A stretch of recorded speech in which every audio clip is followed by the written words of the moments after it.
Hello everyone. This is the 25th part of the story, Percy Jackson, the God of Magic. Chapter 121. Is this the best you can do? I sighed, what a waste of my fucking Sunday. I will kill you, brat. Dionysus yelled in anger, charging in at full speed towards me ready to attack me. But his attack met only the empty vacuum of air. For I had disappeared at the last instant, reappearing behind the hulking 30 feet drunk god. Are you looking for someone? I chuckled, startling him. Don't tell me. I'm too fast for you already. At that I smiled, I am barely starting to show my true power after all. Livid at my comment, Dionysus spun around, his massive giant hands outstretched for a point-blank mana blast. I could have dodged, but this was way more fun, so I waited as the huge mana beam burst forth immediately. The attack was massive and quite powerful, but I was done holding back, and therefore this attempt was useless. He might have access to his divine form and more experience in battle, but an insect will always be an insect, no matter what he does. No matter how strong you think you are, pride is the downfall of the idiots. The god of wine proudly laughed. Did he really think such an attack had killed me? Laughable. Is it, now? I chuckled as the dust before him began to clear, and the fearful sight of me being completely unharmed stole away what little confidence he had. No. This can't be, that was all my power, Dionysus muttered, taking a few steps back in horror. What a beautiful sight. So, that was your best? This is getting depressing, I mocked with slight amusement. Dionysus looked at me, before he rushed at me, pushing his divine form to the very limit, probably thinking that if in a battle of energies I was superior, in physical might he might have a chance. But once again he was wrong, because even on his last pitiful attempt, I once again proved I was beyond his league as I dodged each attack with obvious ease. Must you delay your own demise this much? I commented as I dodged his attacks, enjoying the growing expression of fear and anxiety on his face. Shut the fuck up! Dionysus screamed, swinging my way a powerful kick. At this, I only grinned, catching the kick with a single hand. By all means, make me. By only tightening my grip a little, I crushed his leg, ripping apart easily, showing I was able to break through his feeble defense with no complications. Arg! Dionysus cried in pain, spewing gold ichor and saliva from his mouth. I'm impossible, this can't be. In fear he staggered backwards, stammering his words as he winced from the pain of having his leg missing, from the agony one he had never experienced before. What a truly magnificent sight. Now, what's next? Mr. D? I chuckled as he kept staggering backwards. Aww. Weren't you gonna avenge your son? I pouted. Dionysus at this point was trembling, his whole body was shaking in fear. Father. Save me. Please. That's just pathetic, I laughed. Oh well, time to kill you. I smiled as I pointed my hand forth at him, much to his dismay. Don't worry, unlike your son, I won't kill you permanently, you still have a use for me. Tell your dad once you reform, that is. I am coming for him. At that I blasted the drunk god, who at his last moments tried to run away, begging Zeus to save him, a truly disgusting ending. After killing not one but two gods, I was left alone in a now wasteland, and I felt quite confident, and while yes, I know only one of them was dead permanently for now, but still, I felt, dare I say, happy, elated, which was weird. Was my hate for them this big? Had I not noticed any of this before? Was this inexplicable sense of pleasure I had felt by toying with them healthy? No, it wasn't. I didn't need to be a genius to know something had affected me during that fight, and the worst part was it felt good, really good. Oh. Yeah. I forgot, my dad is a hentai god that jacks off to suffering and agony. I chuckled. If anything was affecting me, was whatever outer thingy he had awakened inside of me. Oh well, I suppose it's not that bad. As long as my evil tendencies are aimed towards those who deserve them, there isn't much harm. Time to go back to Asgard, I sighed, levitating the corpse of Priapus to me, before teleporting out of there, knowing full well I was lying to myself. Like a drug addict, I knew I had a problem, a big one, but I was afraid to admit it, at least, fully, that is. Unknown point of view. A battle between two or more powerful entities had destroyed more than we had originally anticipated. These entities were powerful, and had proven to wield reality warping powers that kept humanity at a blind of their existence. The only reason we even noticed their battle in the first place was because we had in the past encountered creatures similar to them, and in time we had devised and developed tools to help us identify and locate anomalies of their type. Most of them were uncontainable, but for now, at least knowing where they were, helped us keep humanity safe. This was not to say our organization wasn't looking for ways to contain them. We had our best researchers working on that. For only with them contained, humanity would be safe. So far our attempts had proved fruitless, but we would keep trying. That was the reason we existed in the first place, to secure, contain and protect. We the SCP would never stop trying. Send the Alpha team to the site, I ordered. Any readings we get from the area will help us further our research. On it, sir, the lead researcher nodded, leaving my office. Chapter 122. After getting back to Asgard with the corpse of Priapus in my hands, I went straight to Odin for many reasons. For one, I was kinda ashamed to face Hestia right now. I didn't want to face her possible disappointment. And second, I wanted the Norse king to help me create my realm right away.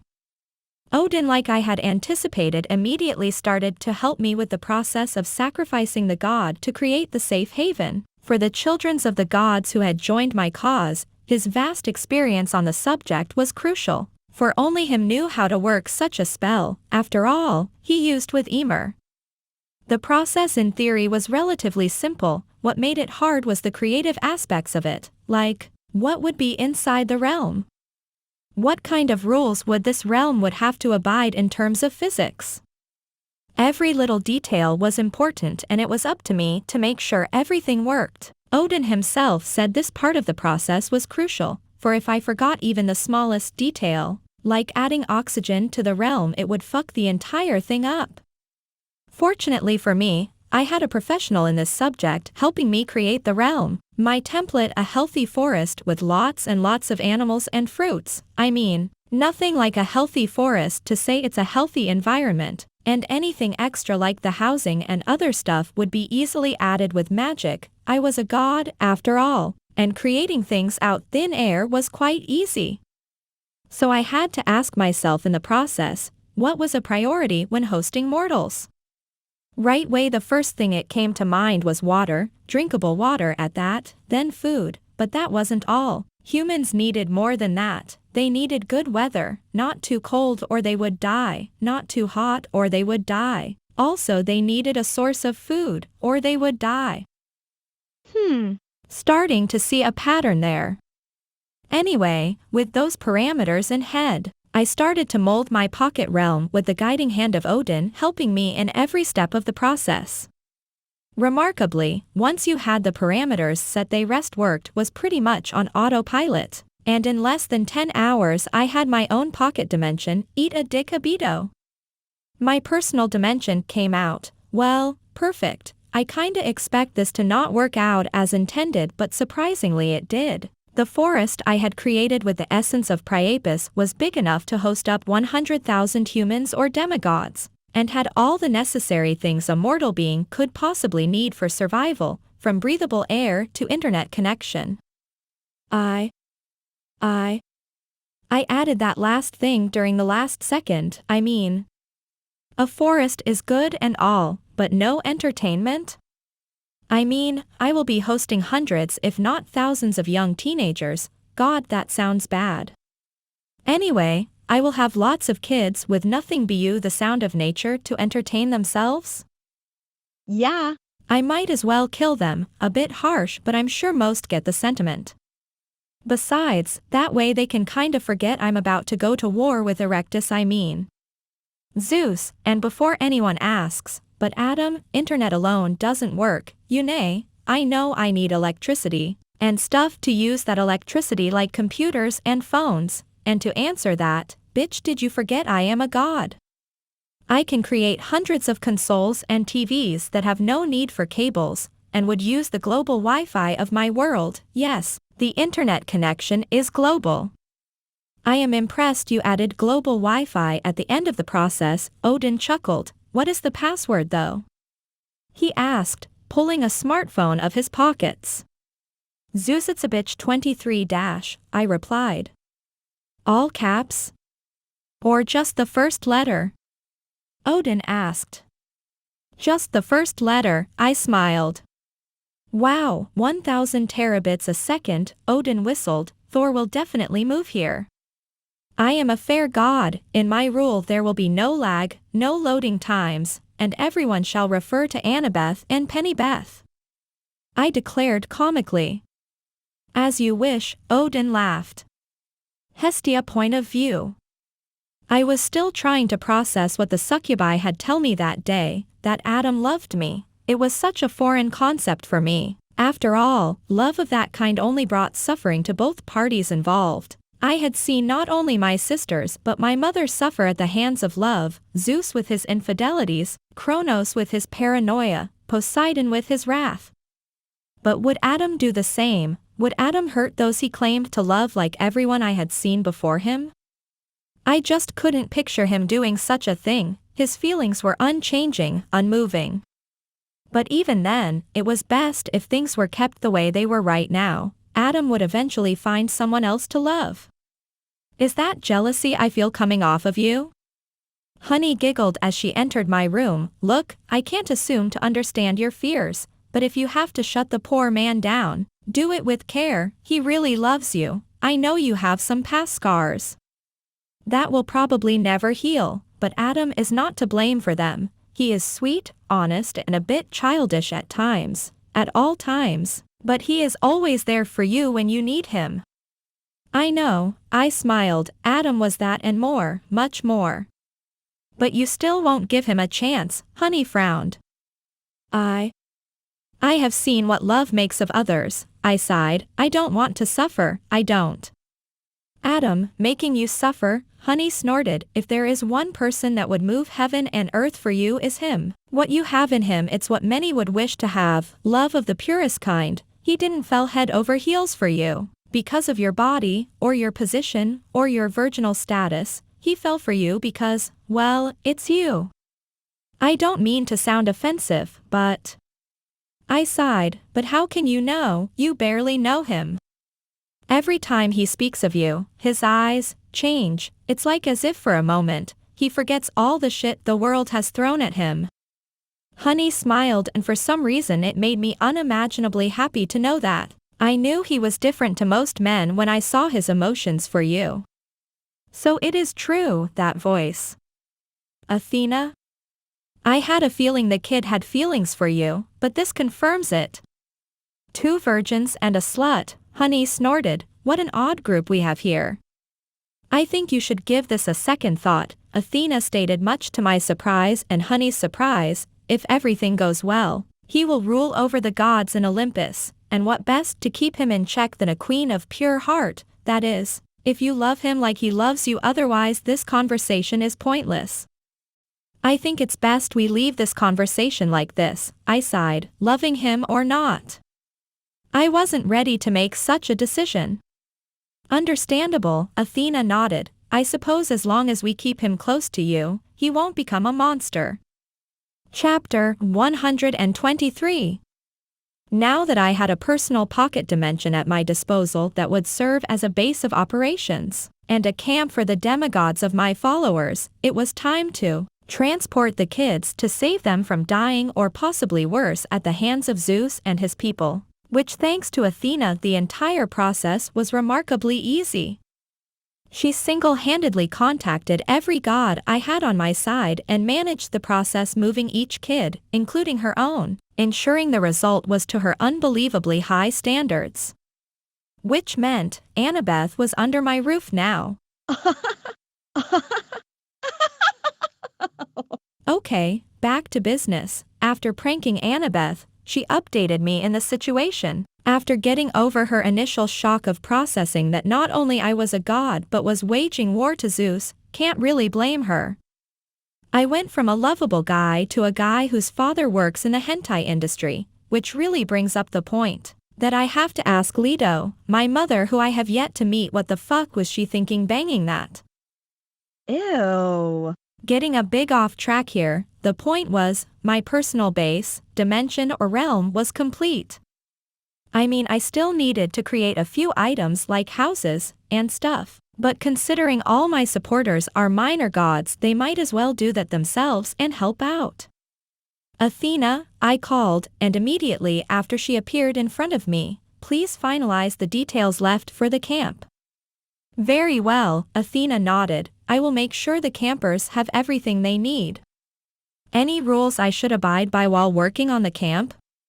She inquired, her eyes fixing into mine. No, I shook my head, she was too formal. Then again, I suppose it's best this way. We aren't friends, all we have is a political relationship, where we are both getting something out of killing Zeus, both in a metaphorical and literal sense. With her trying to get her mother out of her daddy, God, that sounds wrong, kinky, but wrong. Very well, Athena nodded before disappearing out of sight. Alright, time to see what were those weird magical signatures I felt while flying over the earth. With that I teleported out of Asgard, leaving Athena in charge of the last few things I needed to take care of. When I decided to investigate the weird energy readings I had previously felt when exploring around the globe, I did not expect finding a facility run by humans that were basically experimenting with monsters, researchers of the unknown, and that wasn't even the biggest surprise. The foundation was one I was somewhat familiar with, the SCP. Yep, gonna let one sink in, though in hindsight I should have seen this one coming. I mean, if the Cthulhu mythos was a thing, why not the SCP? They were in a way a ramification of the Lovecraftian original mythos. Now, the SCP, according to what I knew about them, which was very limited to be fair, they were the best of the best, geniuses among geniuses, or so I thought. The first thing they did was try and shot me down. I still don't understand why they thought a being that is able to appear out thin air inside their facility would be vulnerable to bullets. One would assume as scientists they would have better critical thinking. Are you guys done? I asked, unsure what to do. I kinda felt bad for them. You guys realize bullets don't hurt me at all, right? Like they don't even tickle, I stated, and slowly but surely they stopped. I must apologize, a researcher sighed, one can't never be too careful. At that I snorted. I mean, what if bullets were the one thing that enraged me? I chuckled, then again, I guess I would the same if something popped into my house uninvited. If it isn't too much trouble, the researcher took a step forward, would you mind having a chat with me? I eyed the guy, and it was quite obvious he was trying to manipulate me into something. I could smell the SUS in the air. Sure, why not, but I was curious to see where this was going to lead. Very well, follow me. The SCP researcher smiled, and started walking as I followed him, noticing he and everyone in the facility was tense. Can't really blame them. I know I would be nervous should an omnipotent being appear out of nowhere inside my house. I mean, I wasn't omnipotent, but compared to them I might as well be. So, where ya taking me, buddy? I chuckled. To a room better suited to interview you. Oh. He was going to try to contain me. Now the question was, do I pretend they succeed and then bust out like any action character in the 80s, or just outright pop their bubble showing I am uncontainable? Or option 3, I prank them fuck out of them for trying. Either way I was going to steal some shit from them.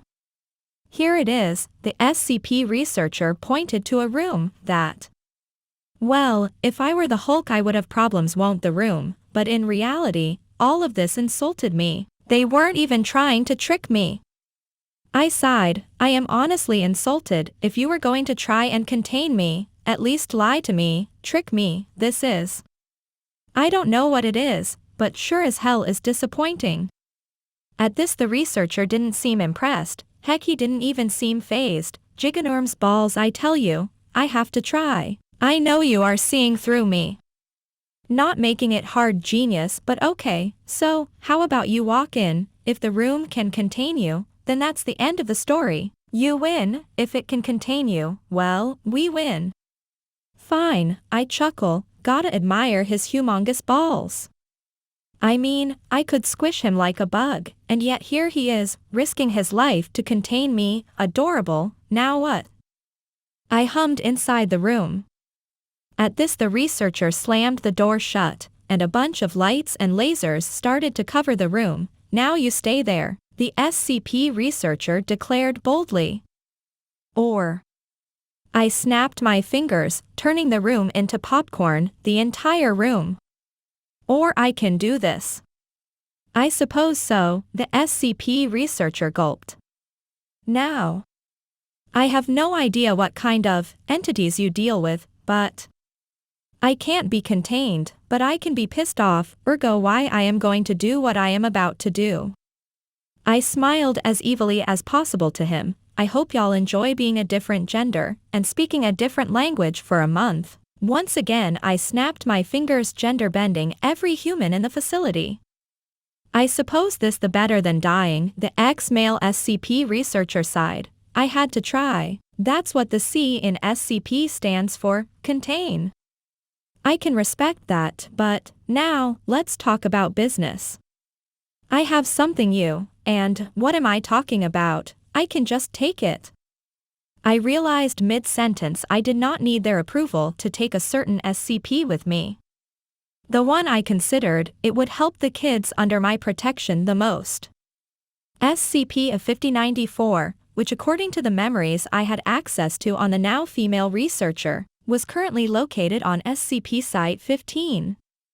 I teleported to Site 15 and well, things went like they did on the previous site. They saw me, they opened fire. I turned them into chickens for 24 hours. Wonder if they are going to eat their eggs. Some have already laid a dozen. Questions for later. Let's see.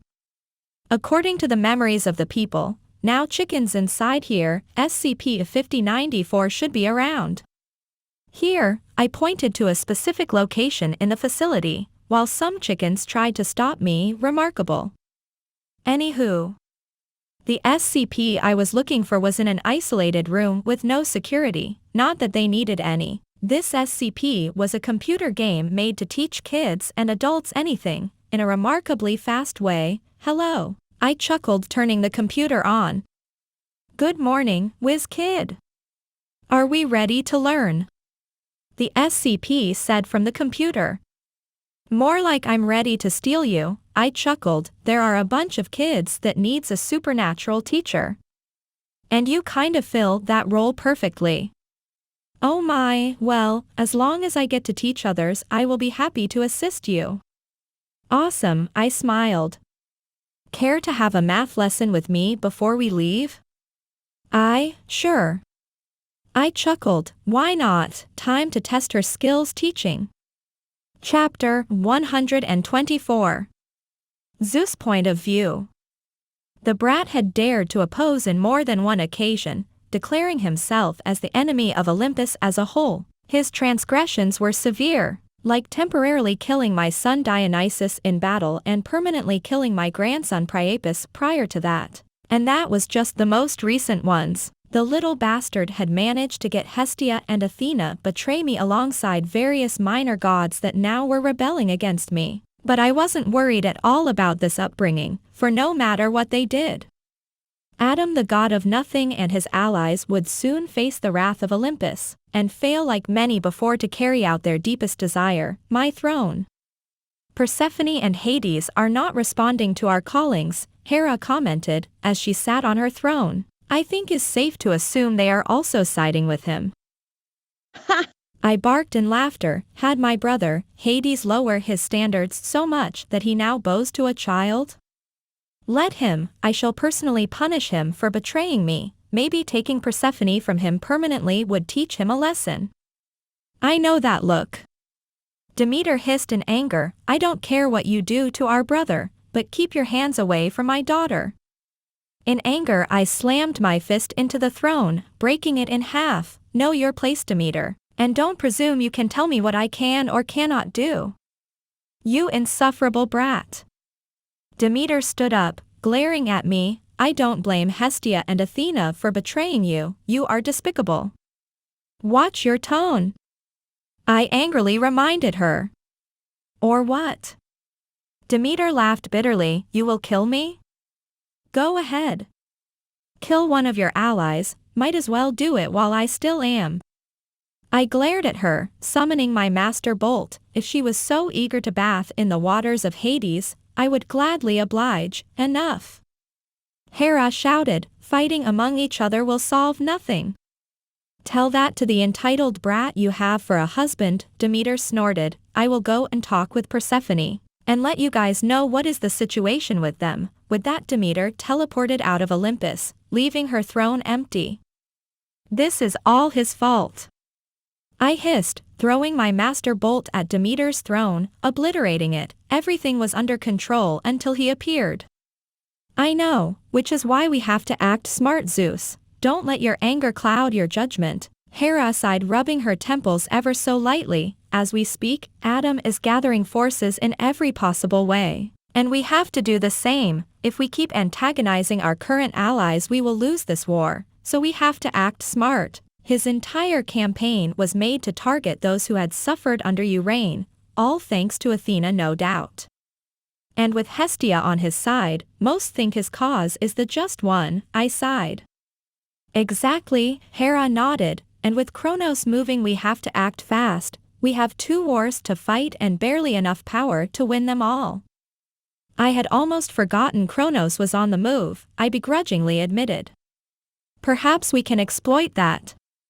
Hera smiled. As I see it, we have 3 options. 1, we kill Adam and end this rebellion before it gets out of hand. 2, we form a temporary alliance with him to stop Kronos and then we stab him on the back. Or my personal favorite, we let Kronos and Adam fight each other, and then we kill whoever is left. What is to say they won't ally themselves to take me out? I remarked, while the idea of having Kronos and Adam killing each was more than enticing. I felt there was a very high possibility they hated me more than they hated each other. No. That idea could backfire horribly. I think it's best if we focus our efforts on killing Adam first. After that, the rest of the gods that followed him will like always come back to crawling and begging for my protection, and then, only then we kill Kronos, but right now, Adam is our top priority. Demeter point of view. When Persephone asked me to join Adam, I was skeptical, a boy ruling over the gods, laughable. But then I remembered Zeus was perhaps worse than having a kid ruling us, so I accepted her offer, and had since then acted as a double agent only Persephone and Hades knows about. Was Adam a better option than Zeus to rule over us? I couldn't really tell. I mean, I didn't know him at all. All I knew was that my Persephone loved him. She even considered him one of her closest friends, but as she had proved in the past by marrying Hades, her tastes in friends and husbands was debatable at best. But, considering the other option right now was Zeus, I had hope Adam was better than him. I mean, Hestia loved him, maybe not the best peer reference, considering that, well, Hestia loves everyone, no matter who they are, but in this case it was different. She abandoned her family for him, which was something none of us expected, and she did it all for him. If that wasn't a guaranteed the kid was worth the shot, nothing was. Demeter, Hades hissed in disdain as I entered his realm, I hope your visit is short. Your presence is like poison ivy in my pants. Charming, I rolled my eyes at him. I have not come to socialize with you, Hades, I remarked with palpable hate. For now, we have a common ground, you could say, so let's try to be professional. As you wish, Hades sneered. Oh my God, it has been over 10,000 years. Can you two get over it? Persephone groaned as she came into view. He stole you from me. I screamed. And I made her a queen, Hades shot back, and to this day I have honored her. Sure, I snorted, so how do I call your demigods? Respect and love? Poetic names. Mom, I know you hate him for the kidnapping and stuff, and yes, he has been unfaithful a couple times, but so have I. We have since then worked through our problems and we are better now. Persephone smiled, hugging me, and Hades, you have to admit, she has good reasons to hate you. Fair enough, Hades nodded reluctantly. Well, on to what I came to do. I breathed out, Zeus is on the move, so we have to act quickly. If we want to win this, we have to convince Poseidon of helping us. Adam is close if not in our level already, with Poseidon defeating him should be entirely possible, Hades nodded. But we all know Fish Brains will want the crown for himself, and while I have no interest in ruling Olympus, I rather work for Adam than for Poseidon. I agree, those words directed to Hades felt wrong, too wrong, but he was right. If someone was possibly worse than Zeus at ruling, it was Poseidon, but we still need his help. Well, Adam has the help of the Norse gods and apparently the help of Sun Wukong, Persephone stated sheepishly, shocking me to the core. Just how in Tartarus did Adam manage to ally himself with two pantheons so fast? Then, perhaps we don't need the help of Nemo, I chuckled. I had to admit, the kid Adam was proving to be very interesting. Chapter 125. The creation of a sentient golem was difficult, mostly because I had no real practice in the area. Well, I guess that was a lie. I did once try to create a golem for my over-the-top escape from camp, but I never actually activated Adam the sexy bot. That plan kinda went to hell for various reasons. But beyond that I had no experience in creating sentient and functional golems. Why did I want to create a sentient golem? Well, to give SCP-5094 a body, mostly because I refused to have a PC with such an old operative system within my realm. But fear not, while I had no experience, I had tons of magic and reality bending skills that allowed me to create the golem now known as Miss J 1.0. On the outside the golem looked like a human female on her late 20s, with a few exceptions like the lack of her reproductive parts beyond the aesthetic aspect of them. I mean, SCP-5094 was here to teach the mentally challenged demigods that thanks to their lineage, have difficulties learning the most basic skills. And after my 40-minute lesson with her in mathematics I had confirmed her skills were beyond my expectations. I mean, I went from knowing relatively basic math to have knowledge comparable to that of a college graduate with honors in applied mathematics. In short, SCP-5094 was a monster when it came to teaching, the kind of monster anyone would kill to have. Though it still eluded me and Odin, how was this entity able to impart knowledge so quickly and so easily? I mean, we knew it was magic somehow, but something not even the Allfather knew. Oh well. I guess I can live without knowing how she does it, as long as she keeps doing it. Anyway, back to the golem. The golem looks very human, but has a few improvements that I had to add. Because she wasn't teaching normal children, she was teaching demigods, humans with godly steroids. So I had to make the golem super tough to handle the kids, which is why I made it so that the golem was able to tank a nuke. A small one, but still, strong enough to resist lots of damage. I also added a self-repairing spell, one that would fix superficial damage should it occur. In the center of the golem, right where the belly button should be, I create a disk entry that connects to the magical operative system of the golem that is also coded to work and run on an old-ass Windows system that SCP-5094 needs to work, meaning all it needs to operate is SCP-5094 inside there and boom, you have a super teacher. But why stop at one super teacher?